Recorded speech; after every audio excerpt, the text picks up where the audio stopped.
So for our last session this morning, Joe Breines and I are going to be presenting on a new application which we are rolling out today to the BC faculty called MediaCron. We're going to talk a little bit about what MediaCron is. Joe's going to talk specifically about how he used it in his class. I'll also talk about the MediaCron pilot that we finished up this year, and then talk about how you can use MediaCron in your classes as well. So I'm just going to start off by saying that we've been developing MediaCron for the past three and a half years, working with the honors, the ANS honors program. We received a Davis Educational Foundation grant, which enabled us to develop this application. So we've presented it over the past 3 years in various iterations on eTeaching Day. So you may have been here to see the Shelley template. You may have seen Mimeo. We have now named this MediaCron, which we presented last year, and that was the application that we did pilot this past year. But we have made a number of enhancements, and Joe will show you what the new version of MediaCron looks like. So we started off embarking on this journey trying to figure out a way to create an online environment which allowed faculty members to trace ideas and make connections across different types of media. So using text, images, video, and audio that you use in your classrooms, we wanted to have one location where faculty could put this information and students could then go back to it outside of class and have it again in one central location that was easy to access.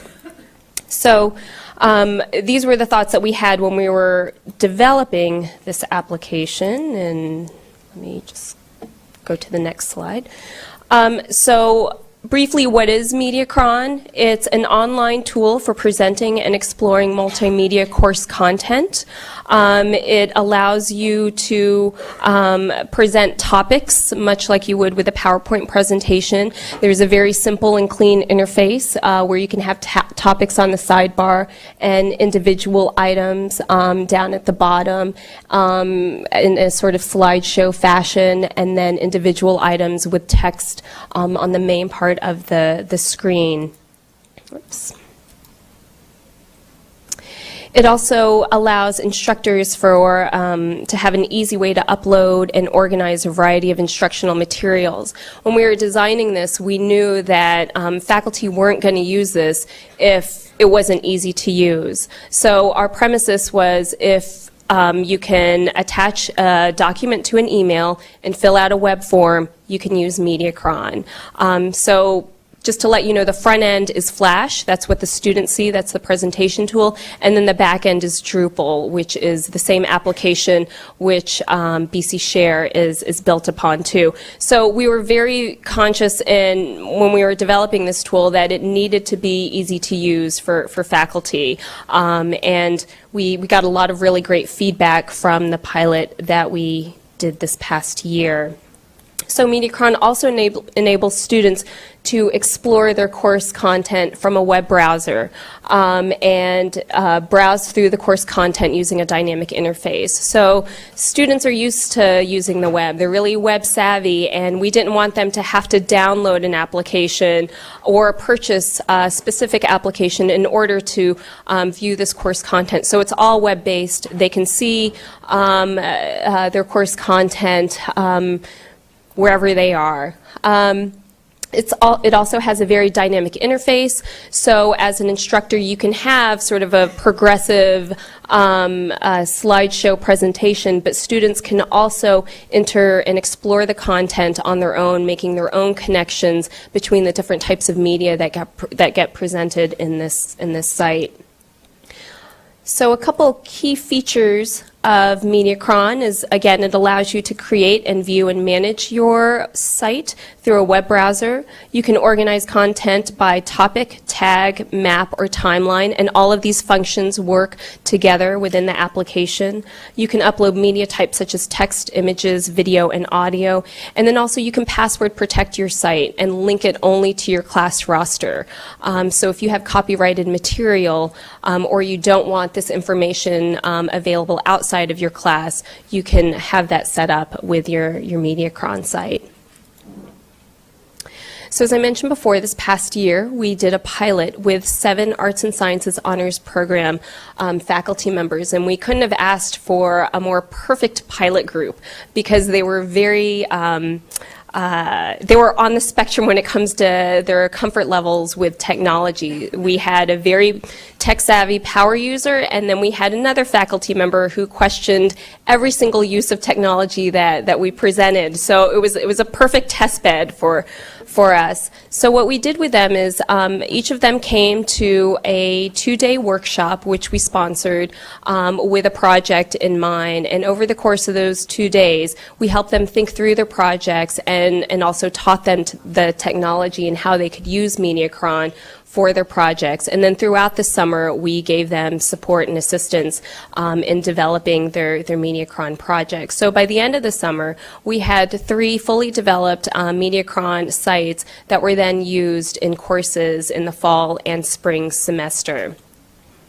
So in the fall semester, we did a faculty focus group, and this was some of the feedback that we got back. Good to have all course material in one place where it didn't have to be filtered from among other things. One-on-one support invaluable. Support staff were good at explaining in real terms, and MediaCron was user-friendly. I found it easy to do what I needed to do. We also got a lot of feedback in terms of enhancements that could be made to the application to make it even easier to use, which we then took and implemented. On the student side, we just finished up an online survey this past semester to get feedback from the students. So they filled out an anonymous online form, and we made sure that they knew that their faculty members wouldn't see the feedback that they presented.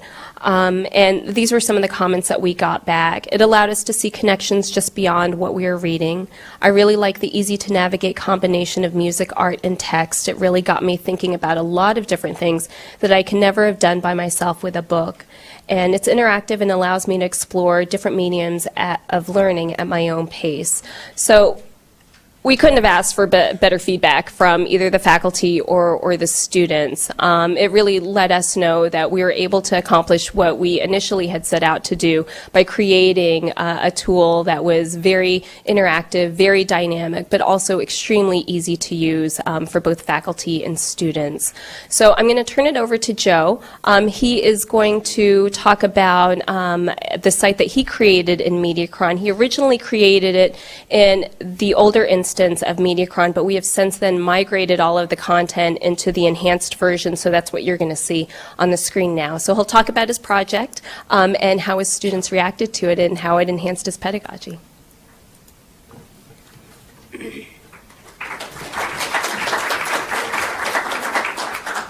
Just close out of this. Get you here. Compare, there's the compare. I just want to see in that if, let's see, just one thing before I start with you here. There they are. How nice. Okay, great. And I can hide this banner up here to make it smaller. That's all right. No, it's cool. All right. Terrific. Okay. I'm Joe Breines. I teach in Romance languages and also in the Arts and Sciences Honors Program. This project that I did last summer was for the Honors Program. I teach in the second year where we read major works of philosophy and literature from the Renaissance to the early 20th century. It's a very text reading, discussion-oriented class. I've tried to introduce music in the past, and I generally sort of linked it in some way to the time period, but just chose music that I was interested in. This time around, with a project facing me, I wanted to make it more thematically related to the class. So I introduced music in relation to one of the main themes in the class, which is a certain critique of civilization. Many writers that we read have a position where they feel that civilization has been a corruption of nature and that man was probably happier living closer to nature. We get that in the Renaissance from writers such as Montaigne. We see it in Shakespeare's King Lear. We see it in Cervantes' Don Quixote.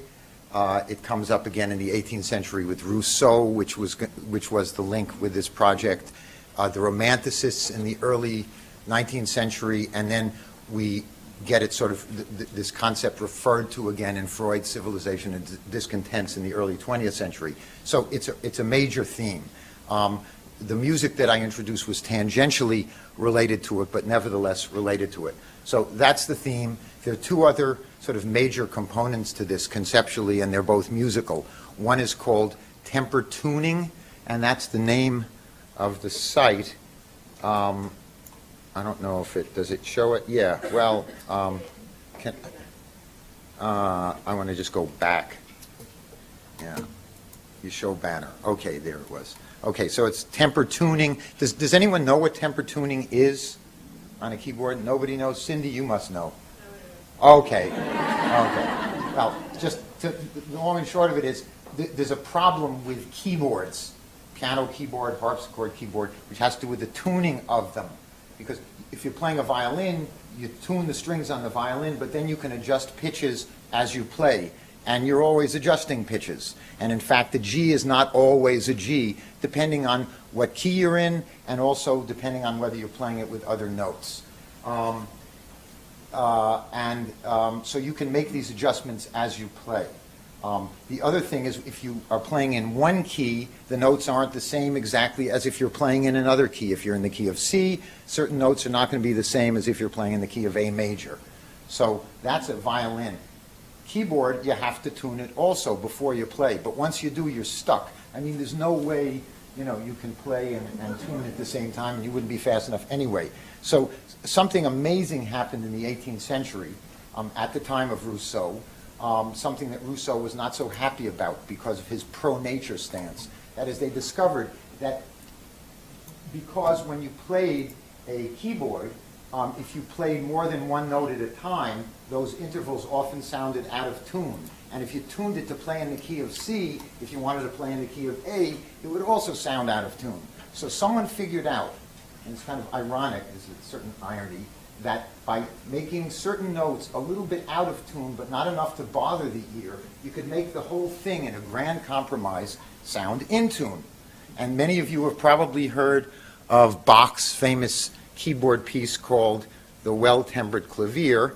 And if you see under these subjects, I have one thing here called the Well-Tempered Clavier, which is completely audio. There's no image here. But Bach wrote a prelude and a fugue in every key. And he did it in part, I mean, it was he wanted to compose music, but he did it in part to kind of demonstrate and glorify this new system of tuning called temper tuning.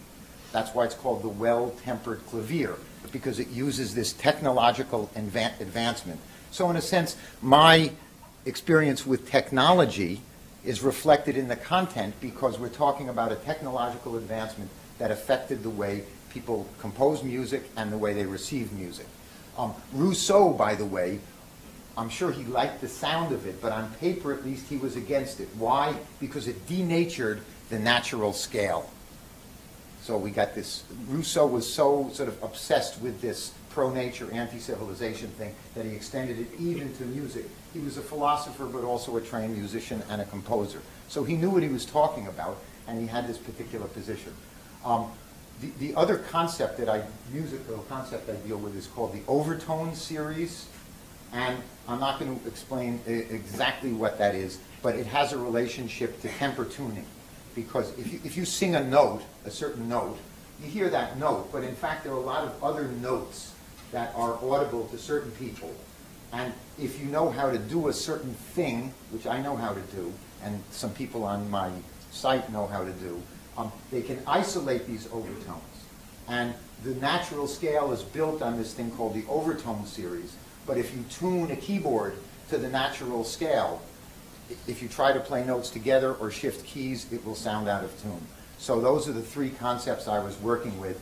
And we'll leave it at that, but that will at least explain why there's kind of a disparate grouping of things here. And I'll take you through the site. I should just say one thing about how I used it. We did this over a period of a few weeks. I assigned it bit by bit, said go home, listen to this section, look at this stuff, and read the text that accompanies it, because the text would explain what it was all about. And you can see here that there's this bit of text. You can put quite a lot of text in there, and since it's right there, you're able to describe, explain, and to raise questions, and also make connections between different subjects. So in this Well-Tempered Clavier, I can refer back to the first section, the throat singing YouTubes, and show the connection between temper tuning and the overtones series. Okay, let's take a look at this throat singing YouTube bit. I think that was the picture that came up in the presentation that you gave. By the way, Jeannie described me perfectly. I'm not tech savvy, and I was sort of dragged kicking and screaming into this thing. And I'm telling you very frankly, this was incredibly easy to create, this site, and it was very easy for students to use. One of the techniques I learned was grabbing an image off a video. This picture here came off a YouTube video, and I just paused, grabbed, put it on there so I could get something colorful and make it look like it was worth something. Okay. Here we go. Oh, I actually can see this. Oh, and I would assign a bit of it. The students would go home, work on it. They had the text there, so when they came into class, they had the concepts not mastered, but pretty much there, and then we'd go through it together and talk about it in class. By the way, since most students bring laptops to class, I never touched a computer in class, because the students would just hook up and they would do it, because they were much better at it than I was, and I would just tell them to go here and there, and I could walk around and be quite free. I feel a little funny with a mouse in my hand here. Just go walk around. Tell me what. No, I want to do it. I want to do it. I had nightmares about this last night. I want to do. If I don't do it now, I'm screwed, right? Okay. So it says here to the students they can click on these hyperlinks. So let's see if it comes up. Come on, hyperlink. It's blocking the pop-up There it is, but Hold on, I'll do it. it should.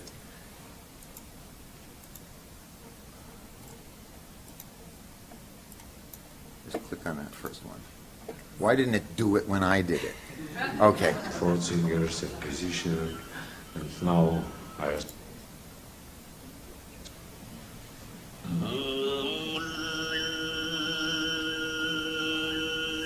More volume.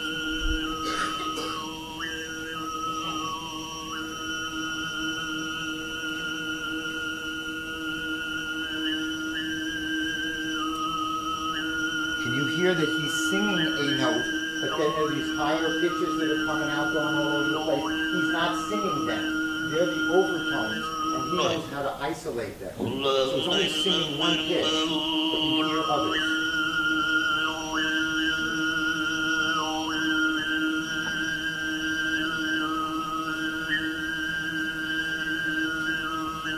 Okay. Where's my back on here? Let's see. Okay. I should say that the work I did was on the old version, and I never kind of got into the new version, which came after I presented it. So here's another site, the same group. These are the lower overtones. Let's see if we can get them.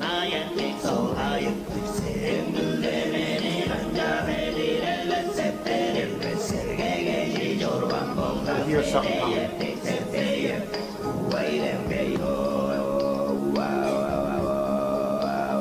He's not singing that. All that stuff that's going on is just coming out through isolating overtones.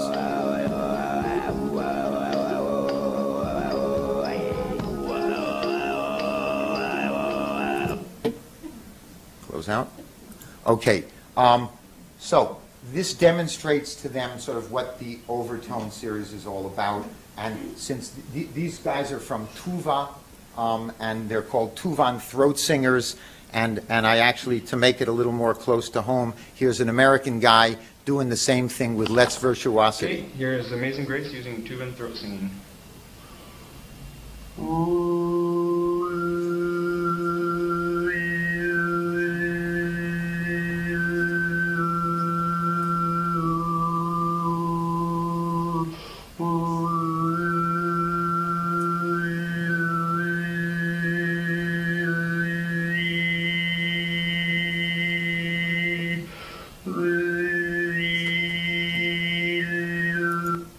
All right, okay.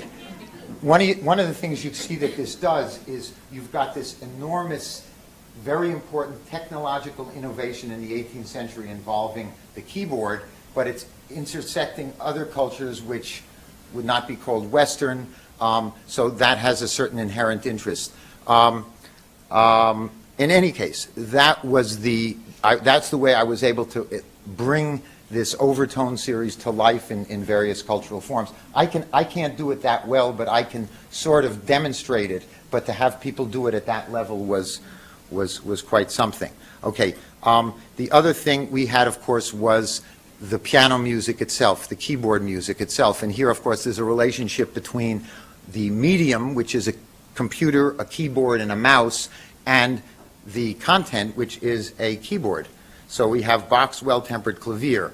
Okay, this is purely audio, but you can see that I can use text in the same way to explain, to describe, to raise questions that we'll discuss in class, and also to make connections between this subject and the other subjects that are listed on, topics rather. And what I use for this is the slideshow at the bottom. You can see all these things down here. These could be used for images, and they usually are. I was able to use them to divide the piece up into its various movements. So in this Well-Tempered Clavier here, well, it's not actually movements here, but this piece here is Prelude in C by Friedrich Gulda.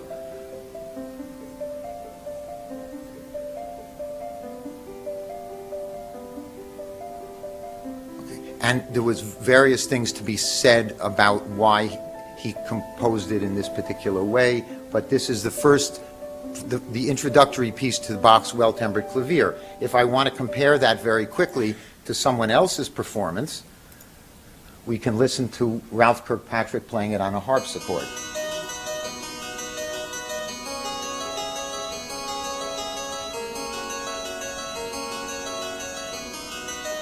Or Glenn Gould playing it on a piano in a fairly eccentric way.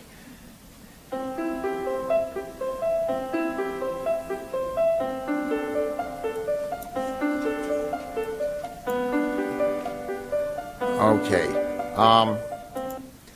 I told you that I wanted a close relationship between the content and the medium, and I had my keyboard. That is, I had my piano keyboard, which corresponded to the computer keyboard. The question was, where could I get the mouse? And I found the mouse. We know that a mouse, traditionally or prototypically, is being pursued either by the farmer's wife or by a cat. I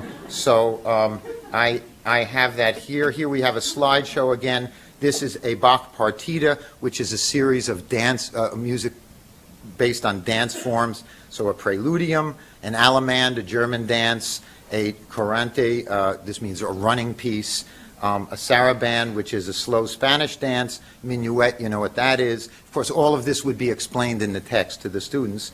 And then a giga, or a jig. What an animal would do if it had just, if it sort of dominated, or in this case a mouse, would be faster than the cat, who, if you listen to, is there trying to grab. You'll hear him doing that. Whoops, external audio.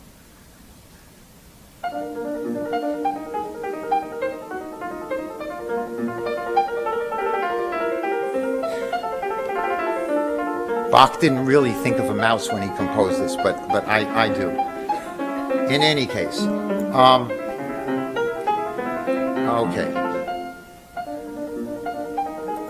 okay, another section. This, I got YouTube crazy. I discovered YouTube last summer.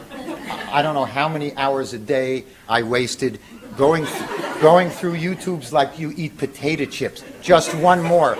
It's only 3 o'clock in the morning. Just one more. Just one more. And I actually, I got into cello YouTubes because in addition to the Well-Tempered Clavier, he composed a series of cello suites which sort of resembled the partitas in the Well-Tempered Clavier in certain ways. So I got into that cello music and audio, but this, am I running over? I'm famous for that. Okay. So one of the, for instance, I have an audio version of the cello suites under Bach cello suites played by the British cellist Ralph Kirschbaum. But then I started getting into various YouTube performances, which for me were just amazing to you actually see these people, and everyone puts themselves on there. And so you get prodigies and playing in their living rooms. And I've got, here's a young cellist named Sifai Wen, who's playing the Bach cello suite number 4, the Prelude. And you get an idea here what it's like with YouTube for this sort of thing.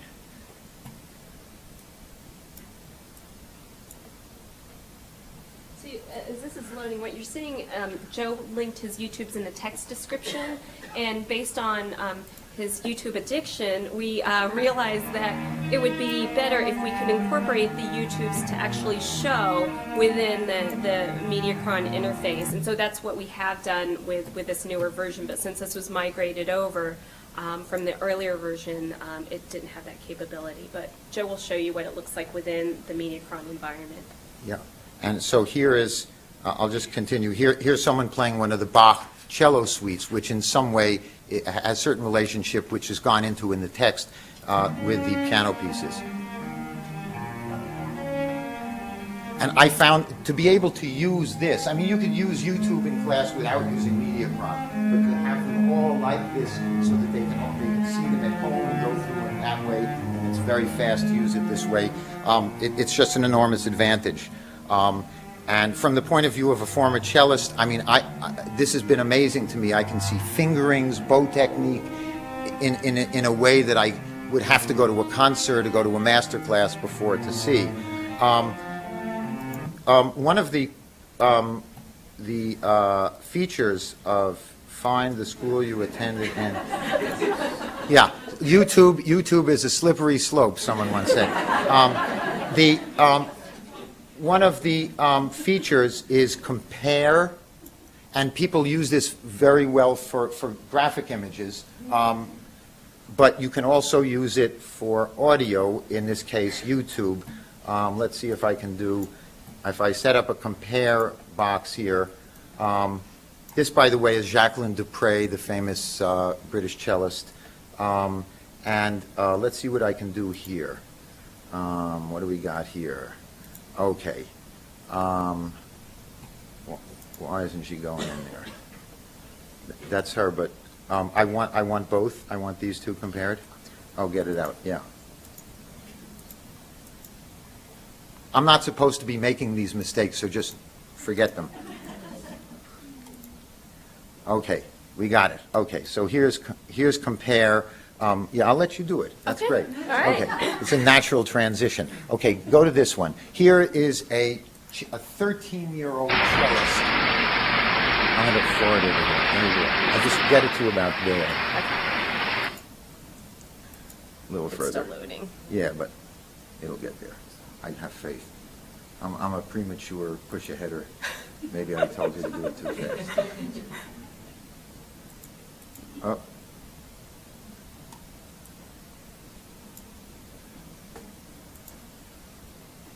All right, go back. Okay, and could you click into the YouTube itself? Yeah, there goes. Yeah, okay. And you go a little ahead. Yeah, that's good. Can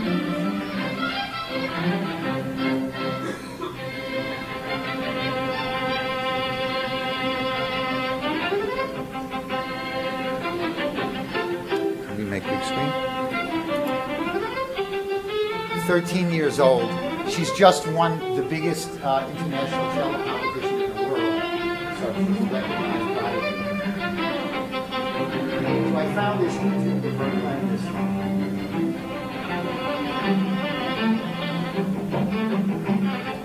stop it and let's do the compare. Then I came across her at age 21 playing the exact same piece. This is the same one, sorry. Thank you, Richard. Thank you, Richard. And Mr. Holland's opus, music was, of course, central to your... Yeah, shut him up. And go about 3/4 of an inch. Go about to there.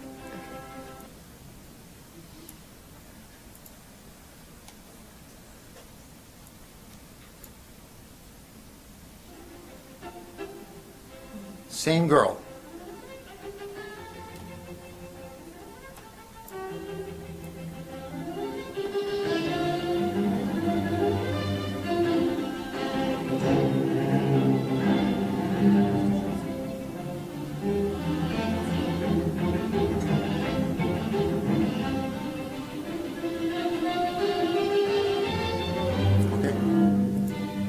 For me, I'm a content person, and so this allowed me to use content in a way that I couldn't otherwise have done. It got me interested in YouTubes. I never would have probably discovered it.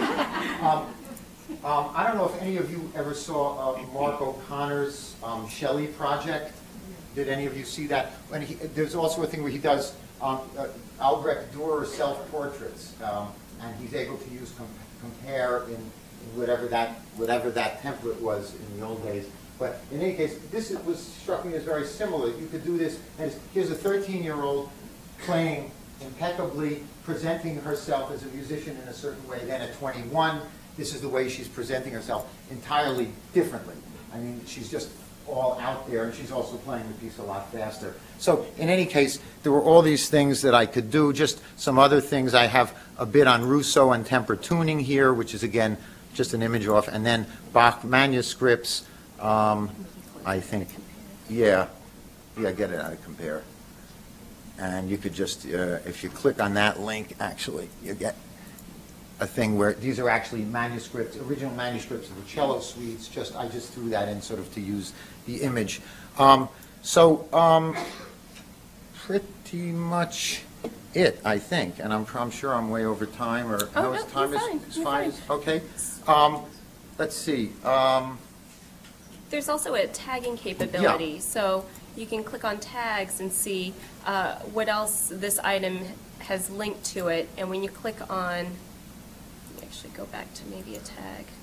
If you click, like I clicked on the Bach tag, I can see all of the other items within this presentation which have similar tags. Yeah, as well. The tagging feature is very useful, but for my thing, I mean, I put them in, but I didn't actually use them because it was a fairly small project, which was pretty easy to manipulate without them. But as it gets more complex, I mean, in the future, I'm going to use this more for music. I'm also going to try and do something with images. That's pretty much it. Are there any questions about this? I can show you the other, okay. Yeah. the other elements that Mediacron allows Sure. you to have, because Joe didn't use a timeline or a map. So I'm going to show you just this demo site that we have, which has all of the features in it. So you've seen the item view, you've seen the slideshow view, but I'm going to bring up the map, which allows students to see things spatially. And the map doesn't have to be sort of a traditional geographic map. It could be any sort of image. And then there's also a timeline. And so as I'm scrubbing the timeline, there are items that have specific dates on them, and then they pop up on the map. So then when it's much like Google Maps. When you roll over, you get a description, and I can click on it. It takes me to the item view, and I see a picture of BAP's library. And then I also see contextually where this image appears. So it's in this particular subtopic. It has these particular tags. This is where it is on the timeline, the little yellow. Go back to item view, or on the map, and then I can see where it is on the timeline.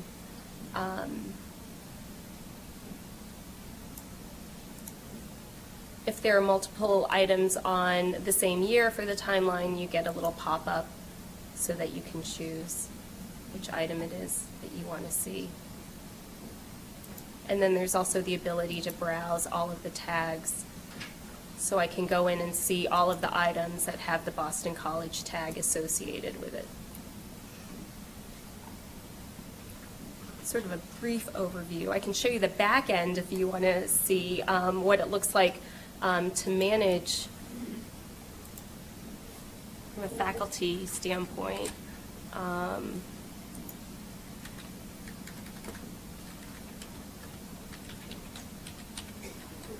So you just log in using your BC credentials.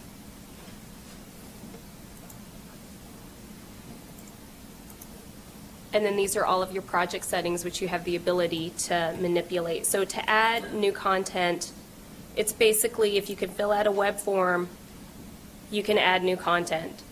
It's a simple web form. You can add your description. You can add it to a map. If you click on the map, you get the map, and you drag the little triangle where you want to add it. I'm breezing through this really quickly. I'll cover this if you're coming to my afternoon session.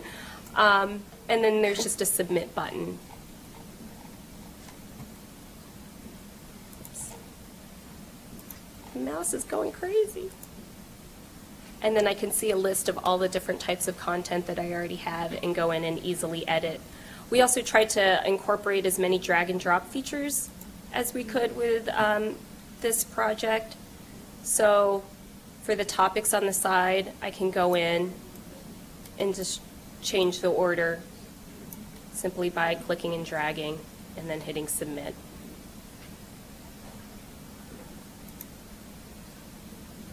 So any questions? We've got about 10 minutes before we break. Austin. I was wondering, on the actual front end, can you drop out content that's playing? So like, did you start playing a song and then keep it playing while looking at other images and things like that? You can do that. That would mostly be in the compare feature. So if I go into this topic and I want to listen to this piece of music while looking at a building of Gaston or a picture of Gaston, I can do that. But then as soon as you click out of the topic, Right. the music stops. Because I've just been trying to think about how to like present an opera in full context, but like it would be great to be able to like listen to a piece from an opera and then view images of costumes, settings, different productions, you know, like while you still hear it in the background. But there doesn't seem to be a way to do that at the moment.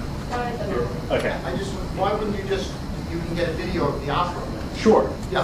But I mean, to be able to read a description, like you could get a video of one production, but you would have to do them serially. And I just think it would be good to be able to listen to the piece first, explore context of different productions, and then be able to watch videos from various ones. So, but anyway. Jeannie, can we sync the audio with text, for example? I have seen YouTube sites, for example, where there will be the score of the music in front of you, and you can hear the audio clip, and it's all synced together, so you're kind of like watching the notes go by as you're hearing. Unfortunately, no. This was our first attempt at homegrown application development. So it took us 3 years to get to this stage, and we're trying to incorporate a lot of different features within one application. So I think with any sort of technology, there are always going to be ways that we can improve this. We want to get it out to the community. So this is the version that we can have at this point. It's wonderful, and someone just made a suggestion of using Camtasia in conjunction. Yeah, to do that. Thank you. This is browser-based, I presume there's no problem with Mac. No, most of us are Mac users, so we made sure that this is actually running on a Mac right now. It works both on the PC and It does such an excellent job of taking what is difficult in instructional design, which is to create these comparisons and create context around media, and to put the authoring in the hands of users and to make that authoring process so simple. And so I was sitting here thinking, well, you bump into constraints at some point. You're balancing these two things and trying to create something that has context built around it, that reaches the right cognitive processing that you need students to be engaging in. And then as you elaborate on it, it naturally pushes against the simplicity in the authoring side. So it's been interesting, and my question would have been, what do faculty want to be able to do? When are they facing constraint by this system? And initially, it just really looks like you can do almost everything with content that you might want to. And already I've heard two possibilities that take 3 years of work that you've already done and say, oh, well, there's still more. But I wonder how you add more without, I mean, are you facing this question? How do you add more of these possibilities without increasing the difficulty in its use and authoring? Yeah, I think that's a question that we've had to grapple with throughout the process. When we first started this project, we had case scenarios, we had a function list that was pages and pages long, and it just came down to prioritizing what we thought would be the most useful. And doing the pilot this past year really enabled us to see the technology in action and really hear from faculty and students what worked for them. At this point, we would like this to grow. There's nothing else like it on the market, but I think we, as an organization, a little small shop at eTeaching Services, is we've reached the limit of what we could possibly do with this program. And is the plan for it to be open to others? We're in discussion about that. We would love to make it open, but we're talking with the university counseling about what are some possible next steps. But for now, we're making it available to BC faculty. I think it would be great if BC students had the capability to use this type of tool to create class assignments. This is a perfect tool to enable them to create mashups, to take all of the different pieces, content pieces that they're finding out on the web and put it in one central location for their assignments. So I think that would be the next step that we take in this project. Yes, for courses that are media rich, is this a replacement for Blackboard, or what are the trade-offs between putting links on Blackboard Vista versus implementing this solution? I'm going to give you the same answer I gave to Chris in the BC share session. It really depends on what you're trying to accomplish, and what we would do is sit down with you and figure out what your needs are, and then go through what the pros and cons are of using Blackboard Vista versus something like MediaCron. The nice thing about, you can put MediaCron within Blackboard Vista or link to it within Blackboard Vista, but I think what MediaCron allows you to do is there's a little more, the interface is much more dynamic than what you see with Blackboard Vista. Just wondering, the technology is evolving so rapidly. I wonder if it's even practical to think of preserving these wonderful productions so that 5 or 10 or 20 years, somebody can go back and look at them or whatever the prevailing technology is. In the different iterations of the application or the technologies available now? Just even if you took this one production that you're looking at, what are the chances in 15 years that you'll revisit it and just existing today? That's a good question for any of the technologies that we use today, and I don't have the answer. Was the motivating force to be this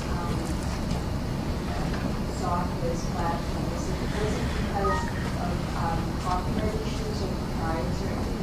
You can create multimedia, you can do mashups, and you can work outside of the box and create a box that allows you to implement many different multimedia tools.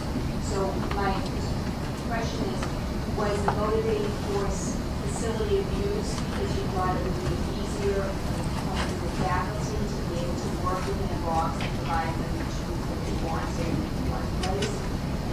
also copyright issues. It seems that you can probably have better proprietorship with something like this, but there should be access to it.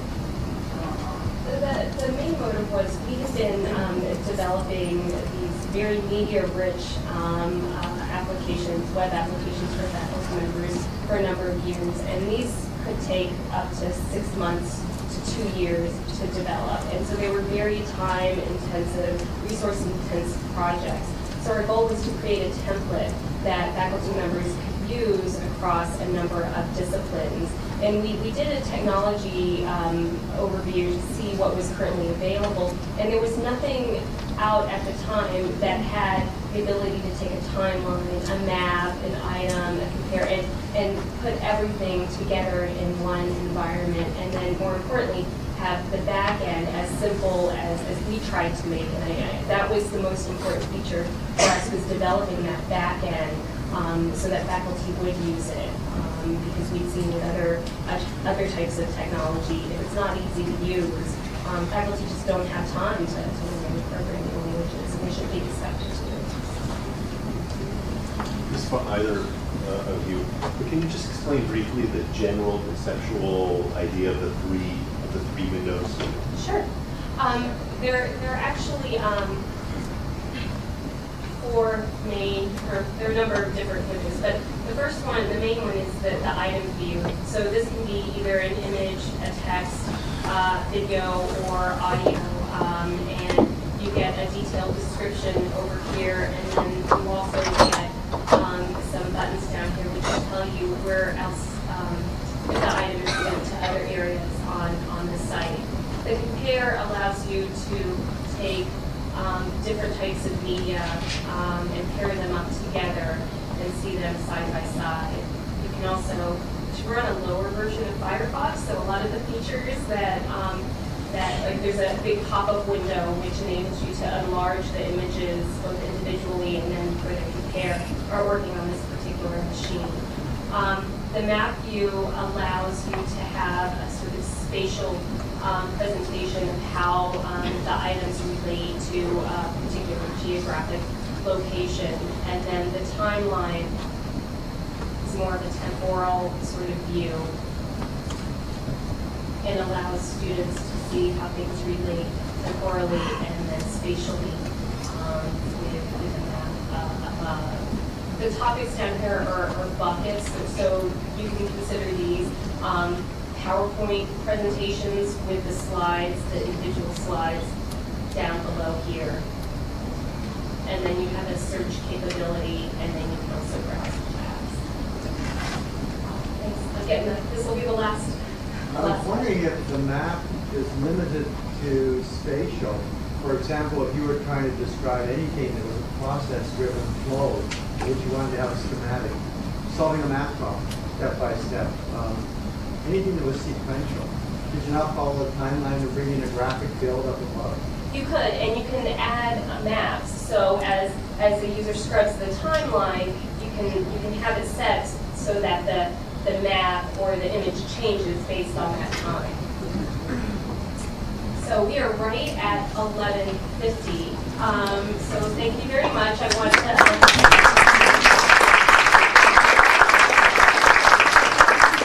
MediaCron is available if you're interested in using it. There is a little flyer in your folder. I encourage you to contact us, and then I'll direct you to lunch. It's in Devlin 08.